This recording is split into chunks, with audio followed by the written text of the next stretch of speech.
email delivery. As I've been chatting to my clients and to my network, lots and lots of people having the same issue. Emails not arriving. So that means emails you sent personally, emails that are going from email marketing software, emails that are going from your website, or whether it's email forwarders not working. But there's lots of people having problems with emails not delivering where they not arriving where they should be arriving. Now that's because lots of the email software companies like Google and like Microsoft have put lots of protections in place, which is good because it helps protect us as receivers of email, but as senders it has made our life more difficult. So what I want to do is now just explain in really simple terms what's going on and what you need to do about it to make sure your emails arrive with the people you want them to. So here's my attempt to explain why you might be having problems with emails and how the email system works. So let me introduce you to my friends. Here's Pig and here's Sheep. Okay, now Pig wants to send an email to Sheep. So he writes away, pop, pop, pop, and he produces an email. Now we probably think rightly that what Pig does is he sends the email to Sheep. Sheep gets the email, reads it, and everybody's happy. And probably a long time ago that is how it worked. But it's a little bit more complicated now. Partly because of this cheeky chappy, Mole. So Mole lives underground, dark web type of chap. Cheeky chappy. So what people found is happening is that Mole would write an email, but Mole didn't actually want to write to Sheep. Mole wanted to pretend he was Pig and write to Sheep. So he'd write an email to Sheep. Sheep would get an email thinking it was from Pig, but actually it was from Mole, from Sheep, dark underground, okay? So suddenly there's an email here that Sheep's got, and Sheep quite rightly thinks it's from Pig, but it's not, okay? It's come from Mole over here, and that's not good. So any emails being sent by Mole are a problem, because that's called spoofing. That's Mole pretending to be something else. So spoofing is a problem that had to be dealt with. Not only that, but along came this guy. I don't even know what this guy is. He's kind of a dog with a funny haircut. But anyway, along comes this guy, and he's sending marketing emails, but some of us send good marketing emails. He's just sending thousands of them to anyone. He's just sending thousands of these to Pig and to Sheep and anyone he likes. Now that annoys Pig and Sheep, okay? And now it's not quite as much getting all of that stuff as the stuff Mole sends, but it's still really annoying, okay? So all the stuff that this guy's sending is spam. So this guy's sending loads of spam, and then our Mole is sending loads of spoofing. And so people needed to deal with this because Sheep needed to know that the emails they got from Pig were right and vice versa.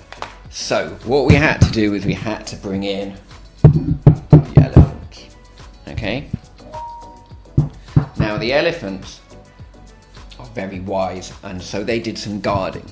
And so whenever an email tries to get to Sheep, instead of it going straight to Sheep, it can't, okay? Because the elephant gets in the way. And the elephant takes a good look at it and goes, is this, I love the voices, is this email spoofing? Is this email spammy? And if so, I'm gonna get rid of it, okay? And Sheep won't even see it. So this isn't even stuff arriving in the spam box. This is, Sheep would never even see it. So some emails that come towards you, you never even see. Now if elephant's a bit suspicious, he'll put it in the spam box here and go, you might want to look at this, but I'm a bit uncertain. And if elephant is totally happy, he will deliver it to Sheep. So that then begs the question, if we're Pig and we're wanting to send an email to Sheep, and that might be a single email, that might be a marketing newsletter we're sending to lots of people and Sheep's one of the recipients. It could be for a number of reasons, but the key is, what are we going to do to make sure that this email can get past elephant, who's going to guard it and check it, and get to Sheep so Sheep can read it, okay? Now the first thing I'm going to do, before I go into a little bit of the details, this is say we cannot guarantee that all emails will get past elephant.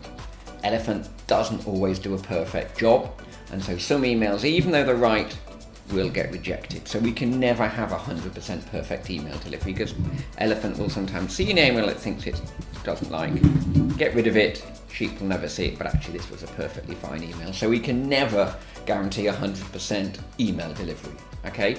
But we can do some things to our email to make it as likely as possible for Elephant to say, this isn't spoofing, this isn't spam, I'm going to deliver this to Sheep and let Sheep read it. So what are those things we can do? So we brought in something new, Pig Towers. This is where pig.com is stored. And all sorts of information related to pig.com is stored here in Pig Towers, in his domain, pig.com. Okay, and we have to have special information in pig.com that means that Elephant lets the emails through.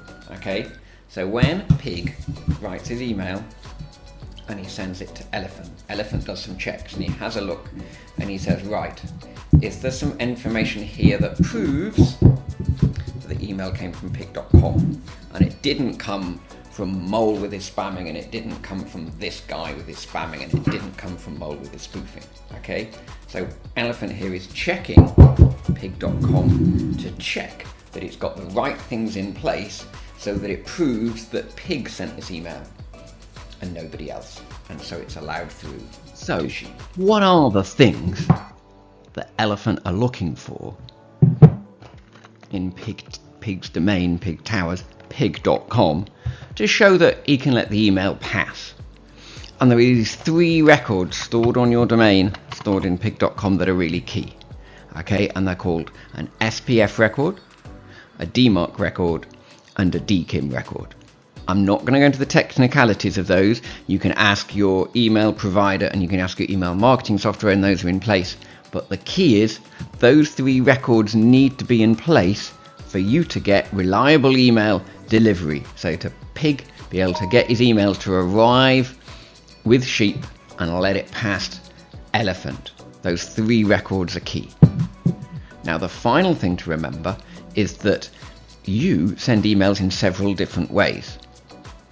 We all have our standard email address. It might be provided by Outlook or Gmail or somebody else that sends the email, and so we need to make sure that these records show that this email address is allowed to send emails.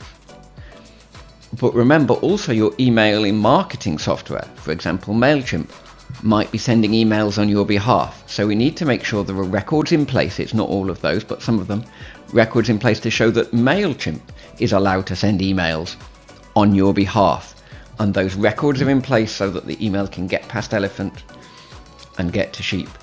Then your website might send emails on your behalf. So the key is, it's not just you sending emails, there are several other platforms sending emails on your behalf, and you need to make sure all these records are in place so that whether your website is sending an email on your behalf, your email marketing software, you are sending an email, or whatever else you're using to send emails, they all have the best chance of delivery.